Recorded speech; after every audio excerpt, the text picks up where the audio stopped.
हम वतन ये गुलिस्तां तेरा भी है मेरा भी है। हम वतन ये गुलिस्तां तेरा भी है मेरा भी है। इसका हर सूदो ज़या तेरा भी है मेरा भी है। मैं राशिदा भुट्टा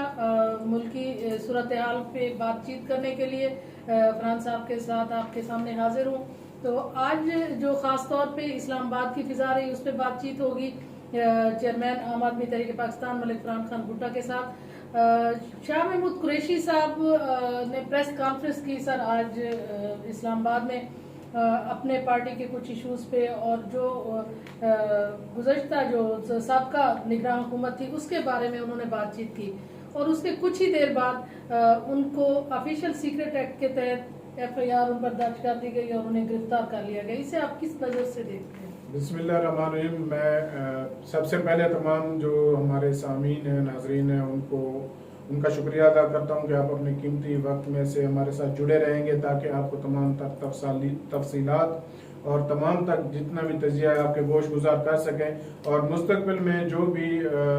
लाया अमल इस वक्त मुल्की सियासत में होने जा रहा है उस पर भी हम नज़र कर सकें और उसको देख सकेंगे किस तरह आगे के हालात होने जा रहे हैं। तो आज के हवाले से जो शाह महमूद कुरैशी की गिरफ्तारी हुई है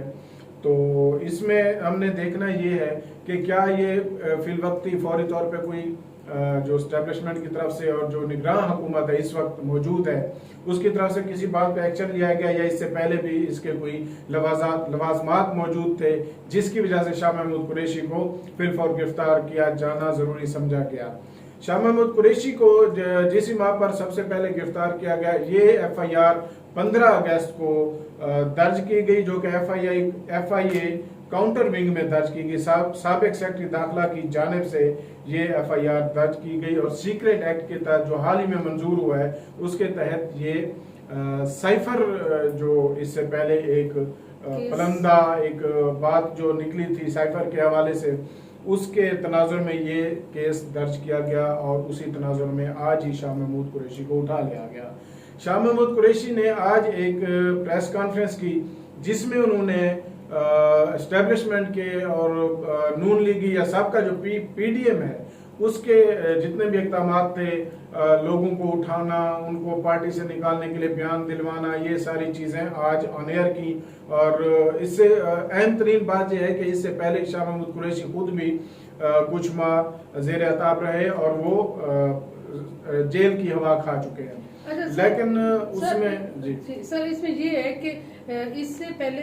जो जब उन्होंने प्रेस कॉन्फ्रेंस की है उससे पहले उनकी अपनी कोर कमेटी के मेंबरान की जो इस वक्त मौजूद हैं जो उनकी हुई आपस में मीटिंग उसमें इनमें पार्टी के अंदर ही इतने इख्तलाफात पाए जा रहे थे तो उनको उन पर पर्दा डालने के लिए ये प्रेस कॉन्फ्रेंस की गई और उसमें उन्होंने फिर दोबारा से वही गड़े मुद्दे उखाड़े जिसके समझा जी असल में जो इस वक्त पार्टी के जो रूए रवा है जिनके दम से पार्टी है वो है इमरान खान खुद। इमरान खान है तो ये PTI है, इमरान खान नहीं है तो ये PTI भी नहीं है। ज़ाहिर के लोग शाह महमूद कुरैशी और दीगर जो लोग यहाँ पे बैठे हैं जो दूसरे लफ्जों में हम कहेंगे इंतजार में है कि किसी तरह पार्टी इनके हाथ में आ जाए और उन्होंने वो कोशिश करके भी देख ली। कल एक छोटी सी खबर लीक हुई अंदरूनी जराये से वो ये कि शाह महमूद कुरैशी ने और उमर अयूब वगैरह इन लोगों ने मिल के इमरान खान की जो बुनियादी रुकनियत है वो कैंसिल कर दी। ये छोटी सी खबर ऐसे व्हाट्सएप ग्रुप्स और दीगर जो जराए हैं उन पे वायरल हुई है लेकिन उसी के तनाजुर में उसी को क्योंकि उसके बाद ये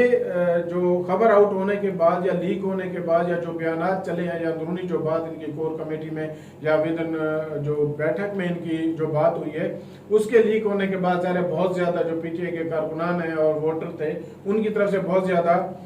जो था रद्द अमल देखने को आया। उसी नतीजे में शायद ये वहां पे आए इस भूल में कि चूंकि अब PDM निकल चुकी है और उसके बाद हम अब नई हुकूमत आ गई निगरान हुकूमत है तो हम उसके जरिए अपना चलो थोड़ा सा जो हमारा मुकदमा है उसको हम पेश करने के लिए उस पर अपनी सियासी जिंदगी को अपने सियासी वजूद को कायम रखने के लिए ये आगे आए हैं और उसका नतीजा ये निकला कि 15 अगस्त को जो इनके खिलाफ ये मुकदमा दर्ज किया गया तो उसी तनाजुर में इनको आज वहां से उठा लिया गया। इल्जाम बहुत संगीन है नाजरीन उन पर के साइबर के हक़ाइक़ को शाह साहब ने तोड़ मरोड़ कर पेश किया और रियासती जो मफादात हैं उनको ख़तरे में डाला गया, क्योंकि चेयरमैन पीटीआई इस वक्त खुद अटक जेल में है और अब वाइस चेयरमैन को भी दोबारा से अरेस्ट कर लिया गया है। तो पार्टी का फ्यूचर क्या है इस सिलसिले में अपना क्या नाम है इनका, उमर अयूब साहब पीटीआई के इस वक्त जो जनरल सेक्रेटरी हैं, उन्होंने तो मामला अल्लाह पर छोड़ दिए। आज यही वो अपने इंटरव्यूज में यही कह रहे थे, लेकिन पीटीआई का फ्यूचर बच गया है या नहीं है, इसको क्या हम कहेंगे? देखिए, ये बहुत अहम सवाल है और इस सवाल की और जो तनाजुर है वो बहुत अहम है, अपनी जगह पे बहुत ज़्यादा यानी यूनिवर्सलिटी रखता है कि पीटीआई का आने वाले दिनों में जो वो उनका उसका जो किरदार है पाकिस्तानी सियासत में वो क्या होगा। तो सबसे पहले तो हमने यही देखना है कि इस वक्त जो फ्लो चल रहा है, फ्लो चार्ट जो चल रहा है, जिस सिमत में यहाँ के थिंक टैंक्स की, यहाँ के स्टैब्लिशमेंट्स की, यहाँ की जो पॉलिटिकल जमातें हैं, उनका फ्लो किस साइड पे है, उनकी सोच किस साइड पे है, ये सबसे अहम बात है। उसके साथ साथ जो टेक्निकलिटीज हैं, किन बुनियादों पे आया पीटीआई को सियासी सिस्टम में रखा जाएगा या रह सकती है या नहीं रखा जा सकता या वो नहीं रह सकती, ये चीजें बहुत अहम है। देखिए, बहुत टेक्निकली लिया गया, अब तक शायद बहुत अच्छा चल रहा था, लेकिन जो 9 मई के वाकयात हुए हैं उसके बाद जो टोटल पॉलिटिकल सिनेरियो है, जो थिंक टैंक्स की सोच है, वो टोटली डिफरेंट हो गई है। वो अब किसी सूरत में भी आप देख रही हैं कि आइंदा आने वाले जो इलेक्शन है, आइंदा आने वाला जो पॉलिटिकल सिनेरियो है, चाहे वो मुल्की लेवल पे है, चाहे वो कौमी लेवल पे है, चाहे वो आप पूरी दुनिया में उसका जो तनाज़र ले लें, यानी वज़ारत दाखिला और खारजी अमूर जितने भी हैं, उस हवाले से मुझे इनके जो हालात हैं वो बहुत मखदूश नजर आ रहे हैं। स्पेशली जबकि इस वक्त इमरान खान को भी बहुत सारे केसेस उन पे हैं और उनको पाबंद इस्लासिल कर दिया गया, और उसके पीछे जहां से भी जितने भी इनके उम्मीदवार हैं जो पहले से डाले गए थे, कुछ तो खुद जो मामला को देखते हुए आगे निकल गए, वो जहां से आए थे वहां पर से वापस चले गए या पार्टी छोड़ गए। वो एक अलग सिस्टम है जिसके तहत पार्टी को पीछे किया गया है। तो कहने वाले तो ये कहते रहे हैं कि ये पार्टी इसी तरह ही आगे लाई गई थी, तो लेकिन हम इसको देख रहे हैं कि तज्जियाती तौर पे, कि टेक्निकलिटी के तौर पे ये आगे इसको रखा जाएगा या नहीं रखा। दो तनाजुर में इसको इस वक्त जो है ना नुकसान हो रहा है। एक तो ये है कि इनके जितने भी इलेक्टिव्स थे वो दोबारा से वापस फुर हो रहे हैं, वापस अपनी जमातों में आजाद हैसियत से, किसी भी हैसियत से, किसी भी तरह से वो छोड़ के जा रहे हैं। जैसे हम देख लें कि peoples party Pakistan Tehreek Insaf parliamentarians बना दी खटक साहब ने, आज ही के दिन जलसा हुआ, आज ही के दिन में उनका जलसा हुआ और उन्होंने उसमें जो इंकशाफात करने थे, ज़ाहिर घर के भेदी हैं वो जो कर रहे हैं, वो उसको इस तनाजुर में देखा जाए कि वो घर के भेद खोल रहे हैं या वो अपनी जो बाहर पार्टी छोड़ने के बाद जो अपनी यानी अपने फेस सेविंग कर रहे हैं उसके लिए वो कर रहे हैं। दूसरी बात जो इस वक्त मुझे लग रही है कि मुमकिनात में से 80-90% कि इस पार्टी को भी आने वाले इलेक्शन में शायद बैन कर दिया जाए या महदूद कर दिया जाए या इसे किसी भी हवाले से पॉलिटिकल सिस्टम से आउट कर दिया जाए। ये बात सिर्फ इसलिए कही जा सकती है कि इसमें अभी एक केस है जो मुसलसल पेंडिंग चला रही है, जो अकबर एस बाबर ने दायर किया हुआ है बैरूनी फंडिंग के हवाले से। उस बैरूनी फंडिंग में बहुत सारे जो शवाहिद हैं वो पीटीआई के खिलाफ जाते हैं। इनके जो शो नहीं किए, इन्होंने अपने अकाउंट्स शो नहीं किए और बाहर से जो बैरूनी फंडिंग है वो गलत ज़राए से आई है। तो ये बहुत सारी चीज़ें उस केस में मौजूद हैं। इसके अलावा भी 1-2 केस हैं, जैसे तोशाखाना केस आया तो उसी में ही खान साहब को जो है ना पाबंद इस्लासिल किया गया। तो खान साहब को के साथ साथ इनको एक तो यह है कि इस वक्त किसी किस्म के भी एनआरओ देने के मूड में भी नहीं है, क्योंकि इन पे ये यकीन नहीं किया जा सकता। जो थिंक टैंक्स कह रहे हैं और अंदर के जराए जो बातें चल रही हैं वो यही है कि इन पे किसी तरह भी एतमाद नहीं किया जा सकता कि अगर इनको बाहर जाने दिया जाए, जैसे नवाज शरीफ गया या अल्ताफ हुसैन चले गए या मोहतरमा बेनज़ीर भुट्टो साहबा को बाहर भेज दिया गया था, तो इन पे ये एतबार नहीं है कि बाहर जाके ये फिर क्या बातें करें। ये जैसे ये बहुत बड़ा एक इशू साइफर की शक्ल में सामने आया है और इसको जिस तरह उनके मुताबिक तोड़ मरोड़ के पेश किया गया है। साइफर हर दौर में होते रहते हैं। साइफर एक ऐसा डॉक्यूमेंट होता है जो डिकोड करके आगे पढ़ा जाता है और जिसको यहाँ की काबीना में नहीं दिखाया गया। तो उस मामले पे भी ये आज की जो FIR है 15 अगस्त की वो भी हुई है। और इसके अलावा जो तोशाखाना केस है वो भी अपने अंजाम को मंतकी, क्योंकि उनने पकड़ के आपके सामने ये पेश नहीं हो रहे थे, ताजीर इन पे नहीं लग रही थी, तो इन्हें जबरदस्ती किसी न किसी तरीके से अदालत में हाजिर होके इनसे जो है ना वो करवा ली गई। मतलब ये समझा जा सकता है कि शाह महमूद कुरैशी साहब के इसके अरेस्ट करने के बाद तो ये एक स्टंप लगा दी गई है कि अब मजीद इस पार्टी के लिए गुंजाइश नहीं है। बहुत सारे चांसेस यही हैं इस वक्त जो लग रहा है। ये टाइम होगा, टाइम टेक वो कर रहे हैं कि देखें अभी इलेक्शन जैसे आइन में है कि 90 डेज में, जैसे ही हमारी ये असेंबली खत्म हुई इसके 90 डेज के अंदर, लेकिन एक प्री प्लान था हमारे पास कि प्री प्लान तौर पे उन्होंने एक 322 के करीब बिल मेरे ख्याल में पेश किए हैं जो सरासर इनके अपने ही हक में थे, जिनमें से एक बिल ये भी था कि जो निगरान हुकूमत है ये अपनी मर्जी से आगे साल, 1.5 साल, 2 साल तक इसको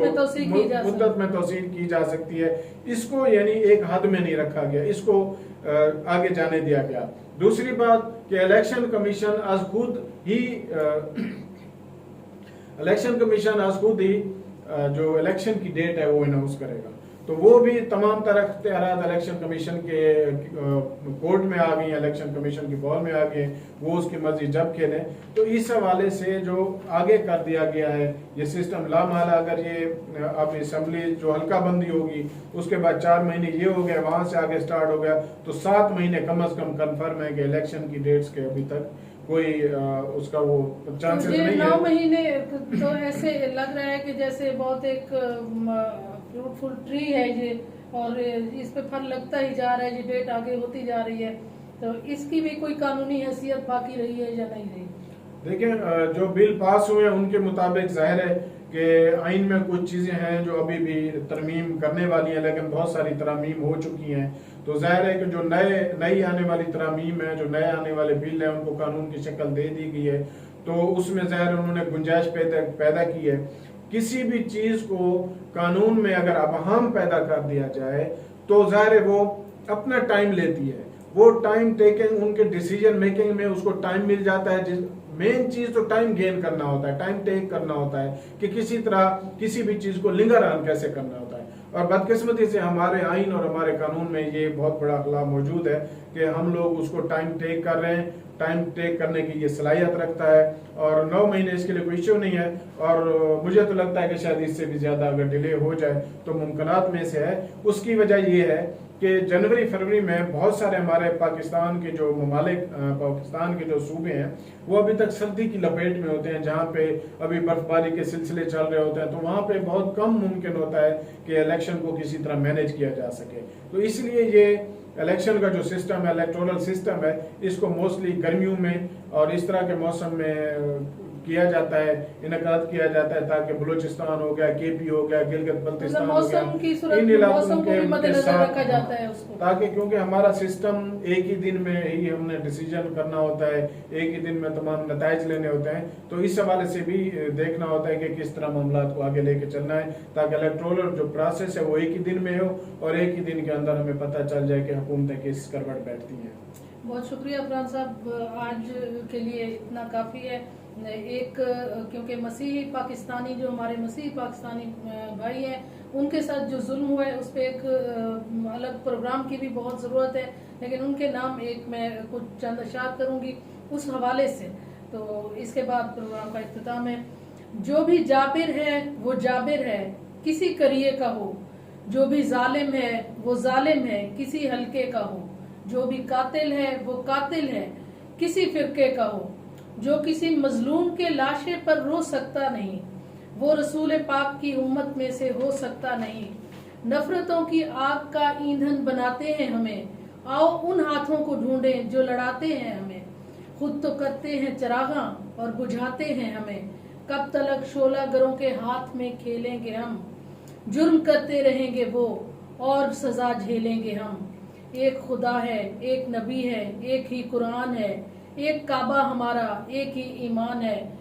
एक मिल्लत है हमारी, एक ही पाकिस्तान है। इस वतन के दश्त तो दर कि सब फजाएं एक हैं, सारे भाई सारी बहनें सारी माएं एक हैं। मुत्तहिद होकर जिए तो एक ताकत हम भी हैं, गर सलामत ये वतन तो सलामत हम भी हैं। बहुत शुक्रिया।